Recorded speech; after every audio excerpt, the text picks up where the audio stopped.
ሰላም ሰላም ውድ የስታር ለርኒንግ ሴንተር ቤተሰቦች እንደምን ቆያችሁኝ? በዛሬው ቪዲዮ ደግሞ ዲዩሪንግ ዘ ሬን ኦፍ ልጅ ኢያሱ ፍሮም 1913 አፕ ቱ 1916 የሚለውን እንዲሁም ደግሞ ዲዩሪንግ ዘ ሬን ኦፍ ኢምፕረስ ዘውዲቱ ፍሮም 1916 አፕ ቱ 1913 የሚለውን እናያለን ነው። እነዚህ ሁለቱ ፖይንቶች እንግዲህ በተለይ ልጅ ኢያሱና ንግስት ዘውዲቱ ኢትዮጵያን በመሩበት ጊዜ ኢትዮጵያ ከየትኞቹ ሀገራቶች ጋር ወይ ደግሞ እነዚህ መሪዎች ከየትኞቹ የውጭ ሀገሮች ጋር ሪሌሽን ነበራቸው የሚለውን የምናይበት ነው። ዲዩሪንግ ዘ ሬን ኦፍ ልጅ ኢያሱ ስንል ከ1913 እስከ 1916 በአውሮፓውያን አቆጣጠር ማለት ነው።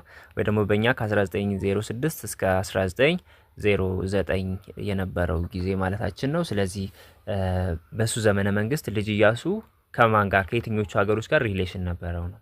What was the main purpose of ልጅ ኢያሱ to make relation with Europeans ነው። እንግዲህ ልጅ ኢያሱ ከአውሮፓውያን ጋር ሪሌሽን ወይ ደግሞ ግንኙነት የመሰረተበት ዋነኛ ፐርፐዝ ምንድን ነበር የሚል ስታርታፕ ኩዌስችን አለን።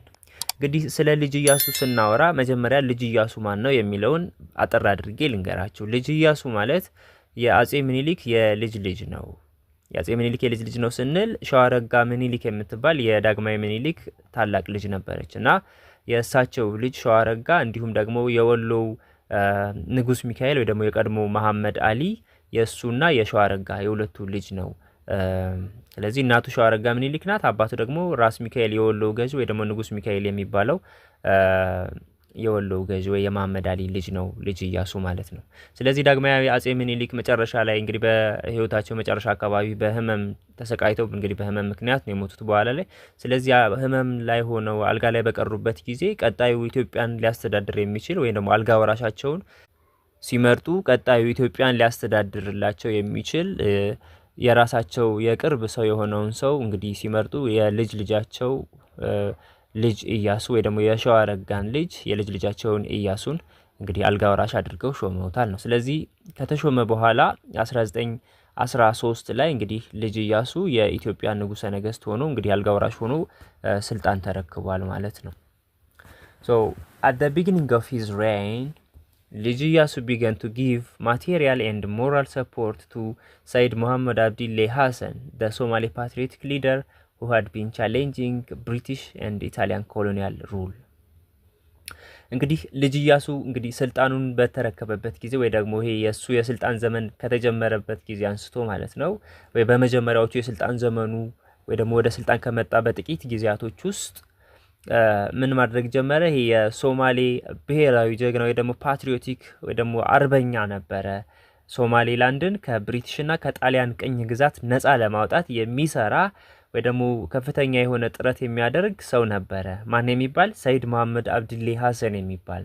ስለዚህ ልጅ ኢያሱ ይሄንን ሰፖርት ማድረግ ጀመረ። በማቴሪያልም በሞራልም ሰፖርት ያደርገው ነበር። በማቴሪያል ሰፖርት ያደርገው ነበር ስንል የተለያዩ የጦር መሳሪያዎችን ይሰጠው ነበር። ሞራል ሰፖርት ደግሞ በሞራል ያግዘው ወይ ደግሞ ይረዳው ሰፖርት ያደርገው ነበር። ሰይድ መሐመድ አብድሌ ሐሰን የሚባለው የሶማሊላንድ ሊደር ወይ ደግሞ ፓትሪዮቲክ ሊደር ማለት ነው።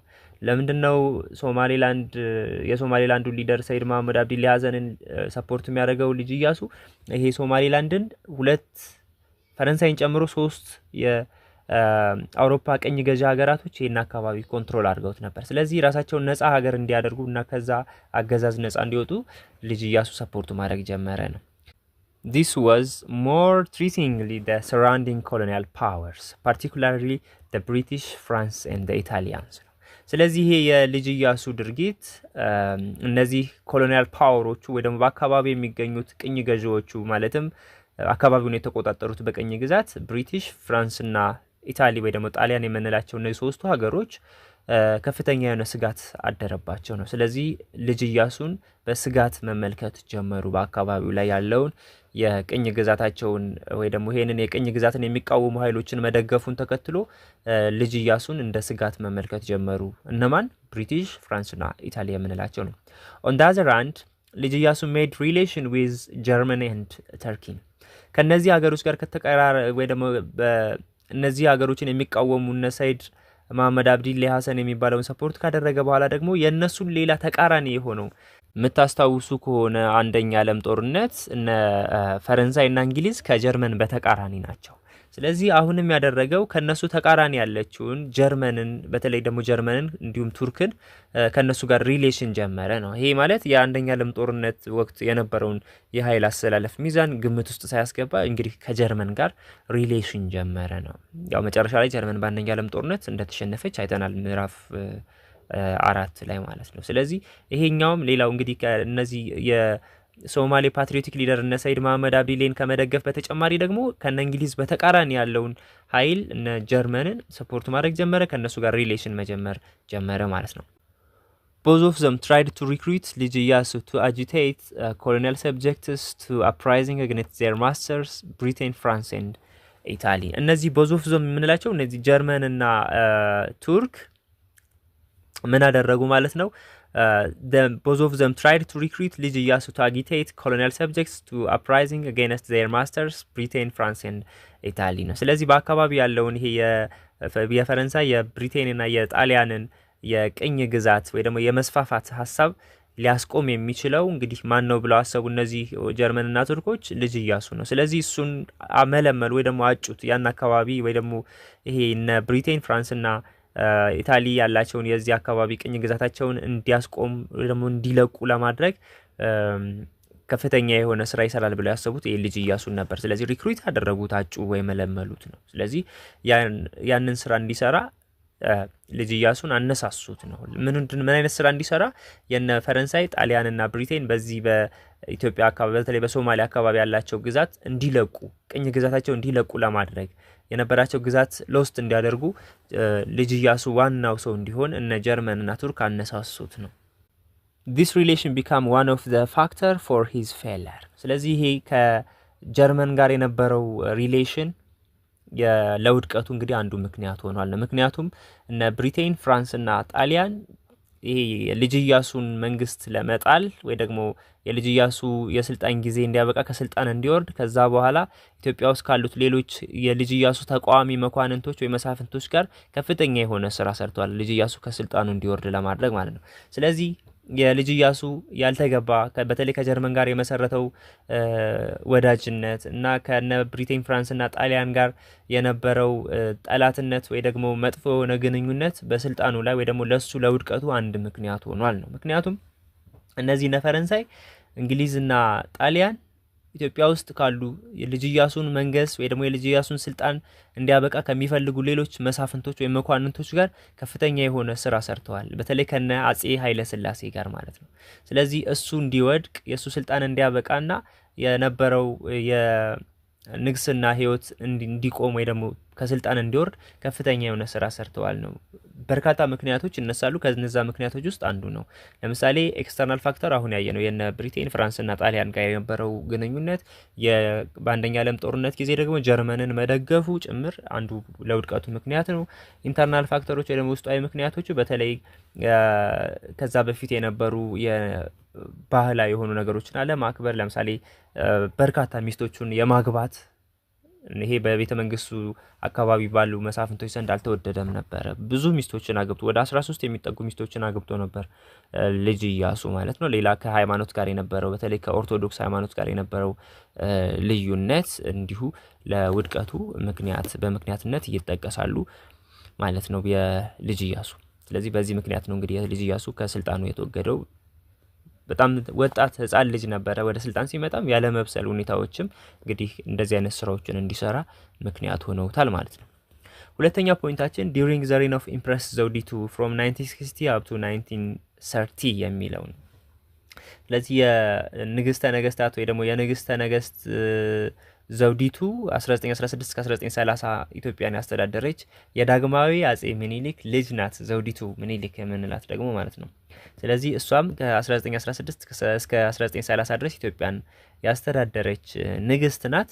እሷ ንግስት በነበረችበት ጊዜ ወይ ደግሞ ከ1916 እስከ 1930 ኢትዮጵያን ስታስተዳድር እሷ ንግስተ ነገስታት ተብላ ዙፋኑ ላይ ስትወጣ ለእሷ ደግሞ አጋዥ ወይ ደግሞ ረዳት ተብለው ደግሞ ራስ ተፈሪ መኮንን ራስ ተብለው እንግዲህ ባለሙሉ ስልጣን እንደ ራስ የሆነው ከዘውዲቱ ቀጥሎ ሁለተኛው ከፍተኛ ስልጣን የያዙ ሰው ነበሩ በኋላ ላይ አጼ ኃይለ ሥላሴ ተብለው የንጉሠ ነገሥት አጼ ኃይለ ሥላሴ ተብለው የነገሱት ሰው ማለት ነው።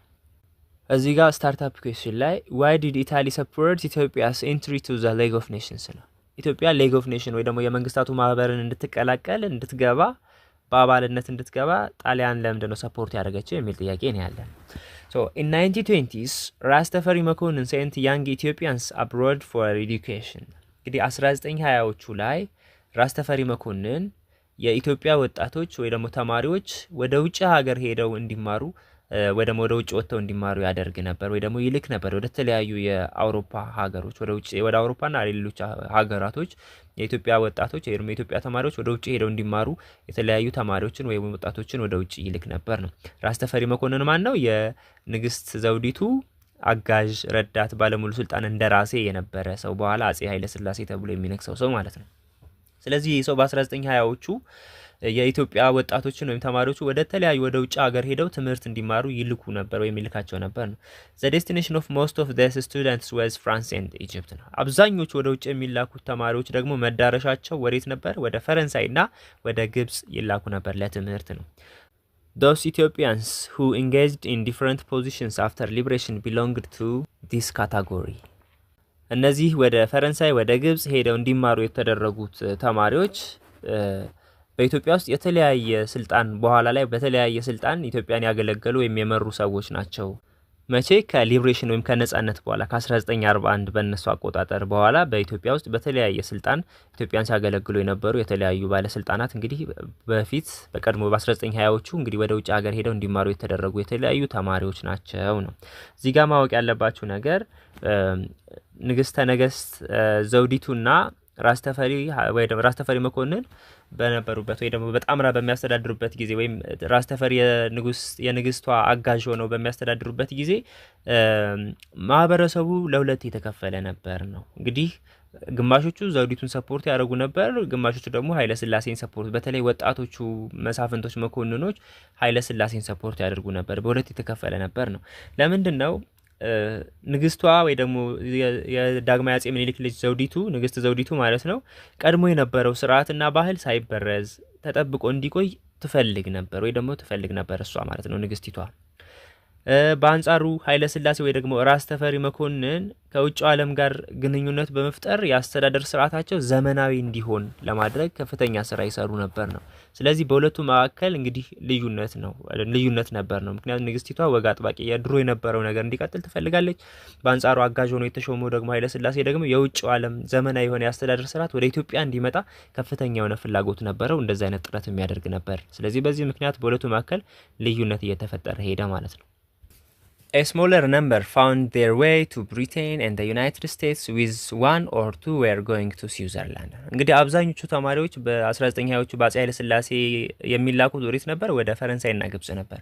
አነስተኛ ቁጥር ያላቸው ሌሎች ደግሞ ወደ ብሪቴን የሚሄዱ አሉ፣ እንዲሁም ወደ ዩናይትድ ስቴትስ ኦፍ አሜሪካ፣ እንዲሁም ደግሞ አንድ ወይም ሁለት የሚሆኑት ደግሞ ወዴት ሄደው ነበረ? ወደ ስዊዘርላንድ ወደምትባለው ሌላ ወደ አውሮፓዊት ሀገር እንግዲህ ለትምህርት ሄደው እንግዲህ እዛ አካባቢ ትምህርታቸውን ተምረው ወይ በእነዚህ የውጭ ሀገሮች አውሮፓ ሀገሮች ውስጥ ትምህርታቸውን እንዲማሩ ወደ እነዚህ ሀገሮች ይላኩ ነበር ማለት ነው።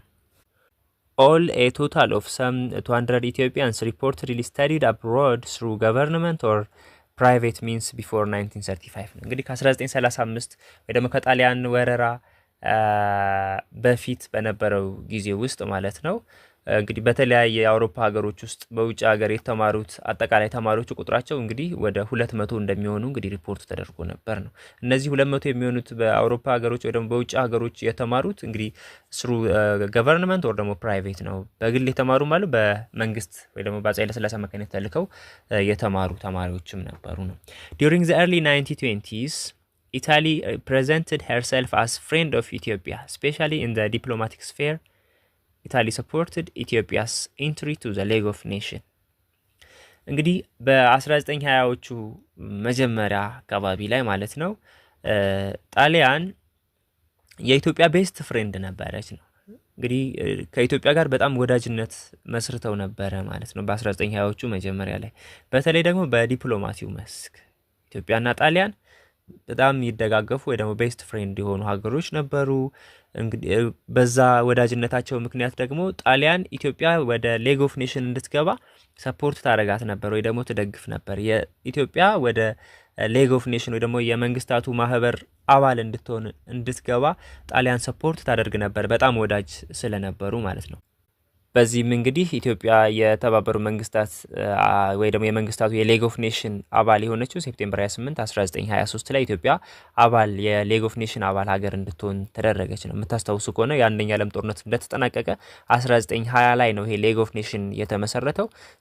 ከ3 ዓመት በኋላ ሴፕቴምበር 28 1923 ደግሞ ኢትዮጵያ የሌግ ኦፍ ኔሽን ወይ ደግሞ የመንግስታቱ ማህበር አባል ሀገር ሆነች ነው። ይሄ አባል ሀገር እንድትሆን ኢትዮጵያ ከፍተኛ የሆነ ድጋፍ ነበረ፣ በጣሊያን ትደገፍ ነበር፣ ጣሊያን ሰፖርት ታደርጋት ነበር ኢትዮጵያን ማለት ነው። And the warm welcome extended to Rastafari during his visit to Rome in 1924 ነው። ሌላው ራስተፈሪ መኮንን ሮምን በ1924 ሲጎበኙ ጣሊያኖች እጅግ በጣም ደማቅ የሆነ አቀባበል አድርገውላቸው ነበር ማለት ነው። ይሄ እንግዲህ በሁለቱ መካከል የነበረውን ወዳጅነት ምን ያህል ፍሬንድ እንደነበሩ ምን ያህል ወዳጅነት እንደነበራቸው የሚያሳይ ነው ማለት ነው። በዛን ጊዜ the signing of treaty of peace and friendship in 1928 that best represents the highest point of the policy of reconciliation 1928 ላይ ኢትዮጵያና ጣሊያን የወዳጅነትና የሰላም ስምምነት ተስማምተው ወይ ደግሞ ተዋውለው ነበር ነው። መቼ? 1928። ስለዚህ ይሄ ውልና ስምምነት የሁለቱ ግንኙነት በጣም ከፍተኛ ደረጃ ላይ የደረሰበት ጊዜ ነበር። ምክንያቱም ይሄ ሪኮንሲሊዬሽን ስንል ከዚህ በፊት የነበራቸው አድዋ ላይ የነበራቸውን ጸብ፣ ጥል ወይ ደግሞ ያንን ጥላቻ ረስተው እርቅ ያወረዱበት የሰላምና የወንድማማችነት ስምምነት ወይም የወዳጅነት ስምምነት የተፈራረሙበት ጊዜ ነበር 1928 ነው። ስለዚህ ያንን ጥልና ቂም ረስተው እርቅ ያወረዱበት ሰላማዊ የሆነ ግንኙነት ለመመስረት በስምምነት የተፈራረሙበት ጊዜ ነው 1928። ስለዚህ ይሄ ግንኙነታቸው በጣም ከፍተኛ ደረጃ ላይ መድረሱን የሚያሳየው ሌላኛው ነገር ነው። It was carefully handled by the Italian legation in Addis Ababa። ስለዚህ ይሄ ስምምነት ወይ ደግሞ ይሄ የሰላምና የወንድማማችነት ስምምነቱን ሃንድል የሚያደርገው የሚቆጣጠረው በደንብ የሚቆጣጠረው እዚህ አዲስ አበባ ውስጥ ያለው የኢጣሊያ ሊጌሽን ወይ ደግሞ ይሄ ኤምባሲ ወይም ቆንስላ የምንለው እሱ በሂደት በደንብ ይቆጣጠረው ነበረ። ምን ያህል ተፈጻሚ ሆኗል ይሄ ስምምነት፣ የወዳጅነትና የወንድማማችነት የሰላም ስምምነቱን ሃንድል የሚያደርገው የሚቆጣጠረው ይሄ የኢጣሊያ ሊጌሽን የምንለው ወይ ደግሞ የኢጣሊያ ኤምባሲ ወይ ደግሞ ቆንስላ ይሄን ነገር ሃንድል ያደርገው የሚቆጣጠረው ነበር ማለት ነው። እዚህ ጋር ማወቅ ያለባችሁ ነገር አንዳንድ የኢትዮጵያ ነገስታቶች በተለይ ከውጪዎቹ ሀገራት ጋር የነበራቸው መልካም ያልሆነ ግንኙነት ለውድቀታቸው መንስኤ ሲሆን አይተናል እስካሁን። ለምሳሌ የዳግማዊ አጼ ቴዎድሮስን ታሪክ ካየን ወይ ደግሞ ካስታወሳችሁ ለመውደቃቸው አንዱ መንስኤ ራሳቸውን እንዲያጠፉ ያደረጋቸው ከእንግሊዝ ጋር የነበራቸው መጥፎ የሆነ ግንኙነት ነው። መጀመሪያ ጥሩ ግንኙነት ነበራቸው። በኋላ የእንግሊዝ ዜጎችን በማሰራቸውና እንግሊዞች እነዛን ዜጎች ለማስለቀቅ ወደ ሀገር መጥተው ብዙ ጦርነት ከተደረገ በኋላ ወታደሮቻቸውን ጨርሰውባቸው ነው መጨረሻ ላይ አጼ ቴዎድሮስ እንግዲህ እጅ ላለመስጠትና ላለመማረክ ራሳቸውን ያጠፉት ነው። የአጼ ዮሐንስንም ካየን የአጼ ዮሐንስ አራተኛ እንዲሁ ከመሐዲስት ወይ ደግሞ ከሱዳኖች ጋር በነበራቸው ጦርነት ነው እንግዲህ ዛ ጦርነት ላይ የተሰዉት ለሀገራቸው ብለው ማለት ነው። እዚህ የልጅ ኢያሱንም ካየን በተለይ ከእንግሊዝ ከፈረንሳይና ከጣሊያን ጋር የነበረው መጥፎ ግንኙነት የነሱ ተቃራኒ ከሆነችው ከጀርመን ጋር የነበረው ያልተገባ ግንኙነት ጭምር ለመውደቁ አንዱ ምክንያት መሆኑን አይተናል ማለት ነው። ስለዚህ ኤክስተርናል ሪሌሽን በጣም ነገስታቶች የግዛት ዘመን ላይ ከፍተኛ የሆነ ተጽዕኖ ሲያሳድር ነበር ማለት ነው። የዛሬው ቪዲዮአችን ይሄንን ይመስል ነበር። ኔክስት ዱሪንግ ዘ ሬን ኦፍ ኢምፐረር ኃይለ ሥላሴ ኤንድ ዱሪንግ ዘ ሬን ኦፍ ደርግ የሚለውን ፖይንት አንድ ላይ አጠር አድርገን ለማየት እንሞክራለን። የዛሬውን ቪዲዮን እዚህ ላይ ጨረስኩ።